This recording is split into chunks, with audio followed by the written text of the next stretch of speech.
This is Chef Grissom, and this section covers aerated confections. Aerated confections, much like the name implies, has air trapped in that product, air whipped into that product, which makes it a lighter, kind of fluffier type of confection versus a standard non-crystalline confection. Typically, these are also non-crystalline confections, with the exception of things like Divinity, but that includes things like marshmallows, nougats, and even some mechanically or chemically aerated products. So types of aerated confections, the most common type is the marshmallow, and there's two different ways to make marshmallows. We're going to be doing that twice, or both of those ways in lab.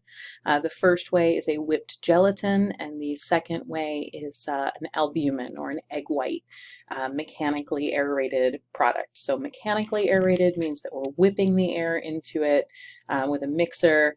It's not happening naturally, which would be things like yeast, or it's not happening chemically, which would be baking powder, baking soda. Okay, so this is a mechanically aerated. We're whipping the air either into gelatin protein or into albumin egg white protein, and that creates a soft, fairly high moisture product that's then set with the cooked sugar. Divinity is a very American aerated confection. This is very similar to marshmallow, except we crystallize the sugar as we put it in. So this is the one exception to our aerated confections where we are working with a crystalline confection. A lot of times we'll use things like fondant or something that has a crystal structure to it, which allows that sugar syrup to crystallize while it's being aerated. So it's going to be a more crumbly aerated confection, a little bit firmer than a marshmallow, very sweet, typically contains pieces of toasted pecan as well. Nougats are typically aerated with albumin or egg white, and there's two different kinds of nougat. Here in the United States, we're used to a soft nougat. Think the bottom of a Snickers bar, for example, or the inside of a Three Musketeers bar would be that chocolate nougat. So it's going to be a very soft type. But if you get nougat pretty much anywhere in the rest of the world, it's going to be a very firm product. So it's going to be a little bit spongy, but it's going to be a harder product, and we'll be making that in class. So it can be soft or firm, chewy or short, totally depends on the water content. And of course, we control that water content by controlling the temperature to which we cook that syrup, and then the amount of crystallization and even the inclusions that go in there. So some less common aerated confections, we have sponge candy. If you grew up in the northeastern United States, you may know sponge candy. It's basically a hard candy that has chemical aeration, so baking soda put into it. So we sprinkle that baking soda over the top, sift it in, stir it, and as it sets, that baking soda creates aeration inside and aerates that confection. We do this in a small portion in brittles. So we add that baking soda in there and it helps to aerate that product. Okay, sponge candy is very similar to that, does not contain nuts, and it's typically a thicker product.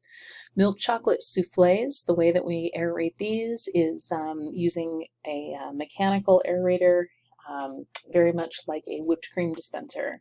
So it's got nitrous or CO2 cartridges that will go into this dispenser. We put in cooled, tempered chocolate that's still within its working temperature, and we spray it out, and it mechanically aerates that with pressurized gas, either nitrous oxide or CO2.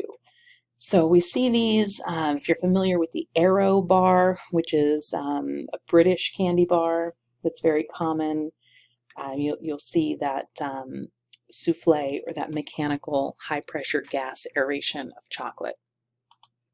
So three types of common aerators. Number one is albumin, egg white. When we're making confections, a lot of times we'll use powdered egg white versus a fresh egg white. Powdered egg white can be hydrated. We can control the amount of moisture going into that. Fresh egg white, of course, needs to be pasteurized in order to go into a confection. We typically do that with high temperature syrup. But fresh egg white, we have a harder time controlling that moisture. So powdered egg white is typically what we choose for an albumin aerated products. Gelatin, we can whip air into gelatin. We'll see that with our marshmallow. This is a very common aerator. As we cool that gelatin down, remember it creates that hydrocolloid that we talked about in jellies, and we can whip that air into it. It'll hold that air very well, and it'll set soft but stable. Soy protein we don't use too commonly as artisans, but you see it in mass production, and it works very similarly to the gelatins, similar to the soy lecithin we use in the plating glasses when we make our foams, etc. But these aren't quite as stable as our gelatin and our albumin. So using egg white, typically dry egg white, first thing we want to do is hydrate that with water, or we can hydrate it with the moisture in a fresh egg white. And this works very well because then we get all of the setting and whipping power of the fresh egg white, and we're able to mitigate that moisture by soaking it up with even more protein in the dry egg white. So this is another very common way to use this. But we always want to control the moisture in our egg white products. We want to always stir that to keep those lumps from happening. Then we cook our sweeteners to the desired temperature. Typically we're going to be, if we're doing a soft product, a soft nougat or a marshmallow, we're going to go to softball stage, which is that 240 degree or 80% dissolved solid state. And then we drizzle that into our albumin. So it's very much like making an Italian meringue, where we start whipping our egg white as we're cooking our sugar. We drizzle that hot sugar into the egg white, and we end up with that stable meringue. So very, very similar. If we're making a firm nougat, we can do this by increasing the temperature, therefore increasing the saturation level of our syrup, and it will solidify into a firmer nougat. Continue whipping it until it's cool. It will fully aerate that product. At that point, we mix in any inclusions, flavors, fats. We want to add those always at the end because remember, fat is the enemy of egg white. A lot of our, especially firm nougats, they call for butter fat or cocoa butter fat to kind of soften and texturize those products. Otherwise, they would be too firm. Typically, marshmallows and things do not call for fats, so we don't have to worry about those. But we never want to add those until we reach full volume on our egg whites and then expect them to deflate a little bit at the end. As soon as all of these things are added, we want to deposit it while it's warm. That way, as it cools, it solidifies.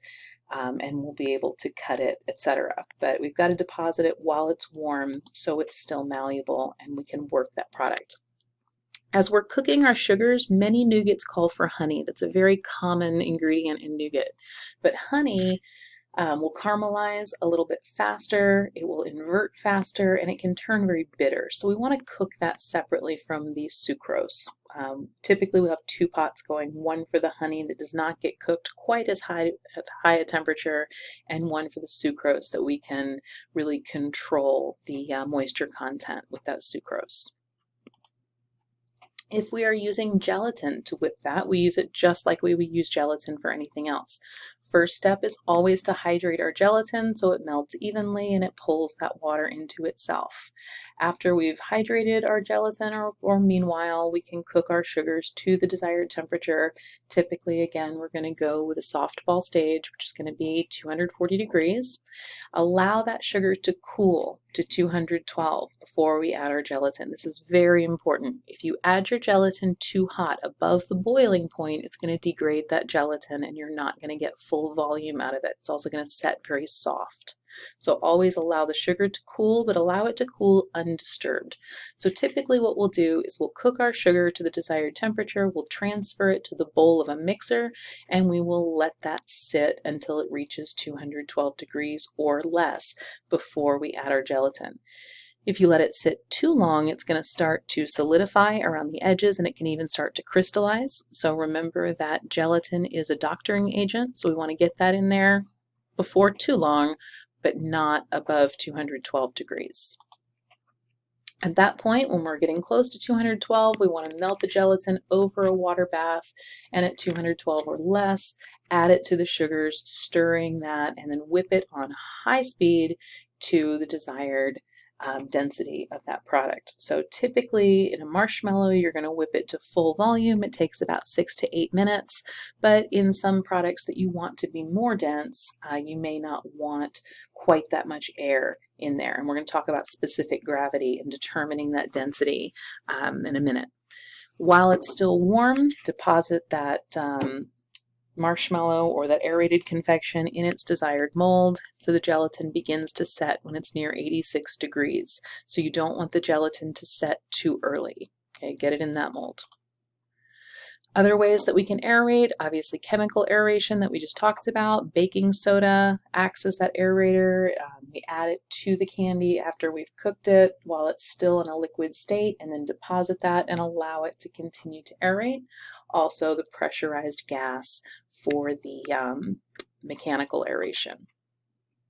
Specific gravity. What this is it is a measurement of the weight of a substance or the density of a substance. So if we were to take, say, a 16 fluid ounce or a pint of water, which would weigh 16 ounces or 1 pound, and we compare that to 16 fluid ounces of marshmallow, it would, the comparison there would tell us the specific gravity of the marshmallow. So if the marshmallow, for example, is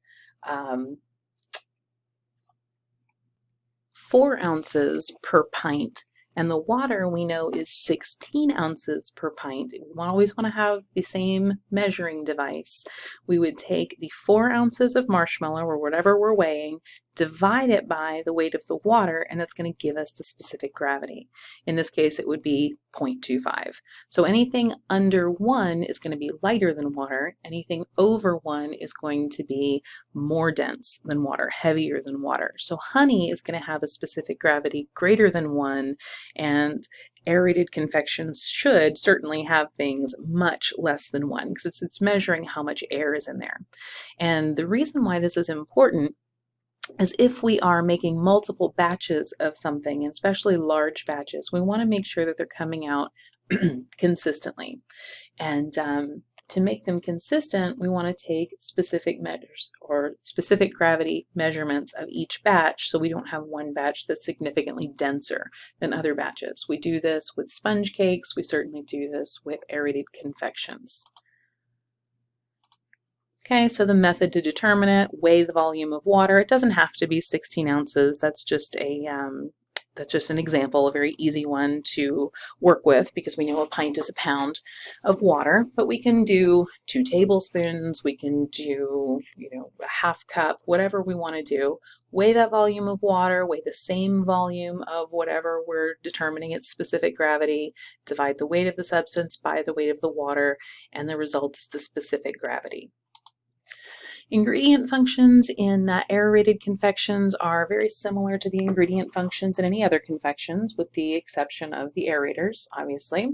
So the aerators will create that lightness, that sponginess in that product. The proteins will unfold during whipping, they'll denature, and they'll hold on to those gases. So sucrose, sugar, obviously provides the sweetness and the density, the bulk of that product.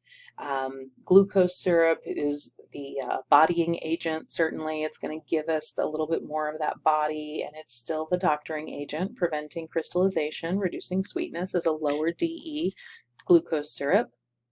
Honey, also a doctoring agent, but typically the reason we use honey is to provide a specific flavor. Okay, so it does act as a glucose syrup, but it also gives us that great honey flavor. Invert sugar, just like everything else, doctoring agent, acts as a humectant, so it keeps things tender and moist. Flavorings, we always want to use low moisture flavorings. We never want to increase the moisture of any of our confections because that will keep them from being shelf stable. Fats will shorten the texture, add richness, and then of course inclusions will provide texture, flavor, etc. So we'll be working on a few different things in lab, from soft nougats, hard nougats, marshmallows, etc. And if you have any questions, feel free to reach out anytime.